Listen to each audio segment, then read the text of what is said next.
Welcome to another episode of Pixel Thoughts. Um, Sorry, I'm just messing with the sound settings here again because I have moved and changed the position of my microphone, and I hope it's not too messy. I've gone from having my microphone directly underneath my voice, and now it's like above my voice. But today I'm gonna talk about jobs, which is, a topic, and we'll color this beach scene here, and hopefully it'll keep us calm while doing so. So, as you know, or maybe don't know, unless you've been following this whole entire series from the start, the reason why I started doing these videos is partially because I've been unemployed for about 7 months now. Almost 8. Well, I guess it really just depends. I've been unemployed since June 23rd of 2023, and I'm a wreck. Maybe not a wreck, but I've just been struggling a lot, not only financially, but mentally, because I was a huge, buyer of the whole Protestant work ethic thing that is so prevalent in the United States, which is that, you have to work extra hard to have a good life. And if you're not working hard, what is the point? And so, I've been that kind of person since the earliest days ever. And I'm also a perfectionist, which comes from childhood trauma, but we don't need to get into that. Just basically, I feel much more comfortable as a person when I have the structure of a job, which is ironic because I ended up choosing a career path that is extremely non work ethic based. It's a lot of luck, and a lot of people don't want to admit that being in the right place at the right time and speaking to the right people really influence what kind of career you're going to have as a writer or artist of any kind. But basically, the job situation, at least in the United States, though I'm hearing other things from people in my Twitch accounts and Twitch friends and online friends, that things are also just really screwed up everywhere else as well in terms of finding jobs.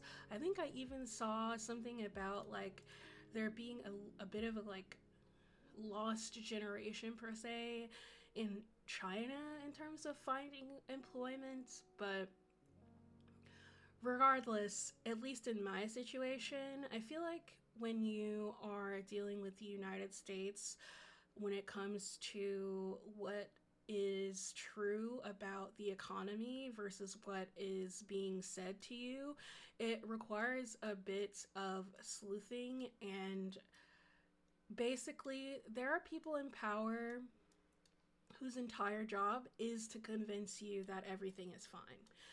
It's like if you ever saw the Avatar The Last Airbender episode, there's no war in Ba Sing Se, and the whole thing is there is this propaganda war to convince people that everything is fine in the Earth Kingdom, because if people knew the truth, they would riot and revolt. Where people are rioting and revolting in the United States these days because they are waking up and seeing the truth. You see that with Palestine, as well as the job situation, because it was a record year for strikes in 2023. And the reason is because income inequality is out of control. You have the richest Americans accounting for exorbitant amounts of wealth, and then you have everybody else who, even people previously would have considered themselves to be extremely comfortable, which is everybody's knows the rich person's way out of privilege. They say they're comfortable. even they're starting to feel the pinch. Even they're noticing the inflation being out of control and groceries being crazy. Like, to feed oneself, even if you bought the most generic brands, which is ironic because, or not ironic in the sense of the word irony, but kind of funny situation about groceries, right? Is like, my mom is extremely bougie despite the fact that we are just upper lower class. She wouldn't want me to say that because she has a lot of pride, but it's also realistic. Like, we're not, we I have a lot of debt. She luckily doesn't have a lot of debt, but that was after years. Anyways, the point is, she's very like anti store brand of anything. If you tried to feed her great value anything, she would turn her nose up like a cat. Um, so she saw that a mother was buying all great value groceries from Walmart on TikTok, and that it was $100. And even she couldn't believe it. She's like, "You're spending $100 on that, and it's all great value?" And I had to explain to her, like, this is the level of poverty we've reached. Like, even the average person, the average, working class mom is now freaking, unable to swim under the inflation. But to get back to my original train of thought, re the government and people telling you things, I saw a really great TikTok by a guy named What's Good English, and he does a lot of stuff explaining, linguistics, but he made a really good video also just about how the metrics upon which how well the American economy is supposedly doing are extremely outdated, and they often don't give information that is useful to the layperson. Like, yeah, American GDP might be great, but that doesn't really mean anything when you, as an average person, cannot afford the groceries and gas you're used to paying for. And in my situation, every single article about the jobs and unemployment situation, I want to literally pull my hair out because you guys are lying. You're lying. And if you're not directly lying, you're just being misleading and you are relying on indicators that are lagging anyways. It's like they're always talking about the unemployment figure, right? Well, the unemployment figure is flawed because it's based on job postings that might be, in fact, scams or not real. There is a publication, and I won't say their name, that has posted the same job for over 3 years, and that person who has that job has never changed. And basically what I've learned in this craziness of trying to find a job and having applied to over 200 jobs at this point, there are organizations that will create job postings simply to see what's out there, but not necessarily because the job posting is available. So if you've heard of those like situations where somebody just randomly gets fired and they have no idea why, and your first thought is, well, what did you do? Well, sometimes these companies literally will try to get rid of people because they think they found someone better to fill the job that shouldn't have been on the market anyways. Like, headhunters existing as a career should tell you that this stuff is not fair and it's not moral, and it's just, you guys are it's dishonest. It's dishonest and it's frustrating, especially to someone who I would rather you just tell me the truth than to pretend like, there are all of these job opportunities out there and nobody wants to work anymore. No, actually, that's not the case. There are not all these jobs waiting to be filled. And the other sort of factor that is also preventing me from finding a job is that I have a disability. And it's a disability that means that the sort of fallback, go work at Walmart, go work at Whataburger, go work at Target, go work XYZ service job, I can't do it anymore because I physically cannot stand for more than a couple of minutes. And when I tell people that, they're like, well, what about the ADA? That, exists, and they're not allowed to discriminate against people with disabilities. And to that, I say, just because something is illegal doesn't mean that these companies will comply to it. And the burden of proof is often upon the person who cannot afford to prove that they were discriminated against, right?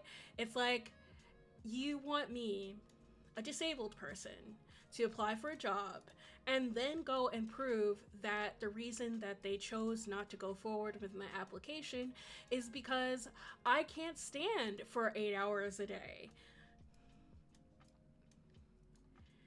And then when we talk about disability in the United States, which I've been working really hard on having a longer video essay about this, the American disability system is kind of screwed up in the sense that you have to, as a layperson, legally prove your disability. And the legal definitions of disability don't have anything really to do with medical disability, right? Which is crazy. But we've seen that in the medical industry where you have people who have no medical knowledge making medical decisions with prior authorizations. And ultimately, what we find is that if you're poor or black or both, more than likely both, because of the way that wealth and racism and American capitalism go together, you don't have the ability to find the legal resources to prove your disability. People literally die waiting for disability benefits.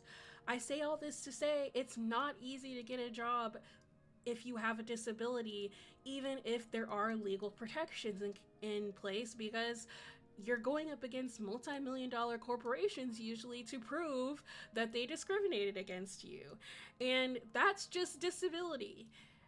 We aren't even talking about racism or sexism, which, if my experience as a black woman and the fact that I am the only one out of my entire list of 11 coworkers who still does not have a job after my company went under is not a small sample size of what happens in the American economy, I don't know what is. Because I was the only black woman, and now I'm also the only one who still doesn't have a new job. Suffice to say, I think there are studies with even smaller sample sizes who have, proved things.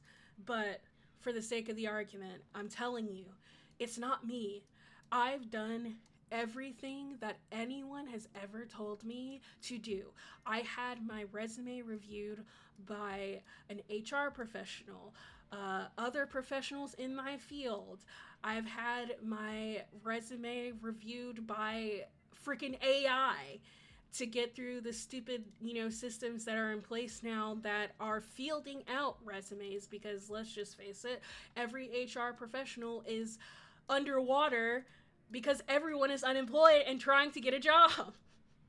And that's the other thing too, is right. It's like, if the economy is so great and nobody's unemployed, then why are we all fighting for the same 20 jobs? And why is every HR professional overwhelmed? Make it make sense. Make it make sense. That's all I want. Is some logic here, some honesty. Somebody just be real. Like, you know what? Historic layoffs in both the tech and media industry, which are probably, correlated in some kind of way to the strikes at WGA, but you didn't hear that from me, because now I'm going to start sounding conspiratorial about what these media conglomerates are doing now that they're realizing that they can get away with underpaying or just straight up getting rid of your job and having somebody do the work of 10 people with the assistance of AI, of course. Ultimately, I just want to say if you have a job right now and it sucks, I'm sorry, but also it could be worse. It can always get worse. And to that end, if you don't have a job right now and you're struggling, seen and felt, and don't let these like articles and talking heads on like economy shows convince you that you're crazy and the economy is great, actually, because it's not. It's great. And another question you should always ask when they say, oh, the economy is great. Great for who? Good for who? Because if we're just talking about people who already had no issues and can afford inflation of up to 5%, then sure, the economy is great. Happy to hear that those people are doing great, but I'm struggling. And also, Nelnet, you're probably never getting your $65,000 of student loans back, so I'd probably hang it up at this point. Did I ask to be a starving artist? No, but it's the situation I've been put in. To wrap up here, since we're finishing our picture, I'll just mention this as a perfect example of what is happening. I got into a pretty prestigious writing workshop at a historical legacy publication. It cost 3,000 euros. The company publication offers a scholarship position to one individual, just one. And it wasn't offered to me, a poor, black, disabled woman living in the United States of America. I guess I'll find out who got it, and I'm sure it was, a decision they didn't make lightly. But, it just says something about how these legacy publications, these doors that need to open for people who are marginalized to get through, are being blocked by 3,000 euros. And let that be a lesson upon what is your hurdles to get into an industry when you don't have no money. Anyways, thanks again for another Friday. I hope you guys enjoyed this. And here's our picture of the beach. Again, if you liked this video, please like and subscribe and share. It means the world to me, and I will see you guys in the next one. Thank you.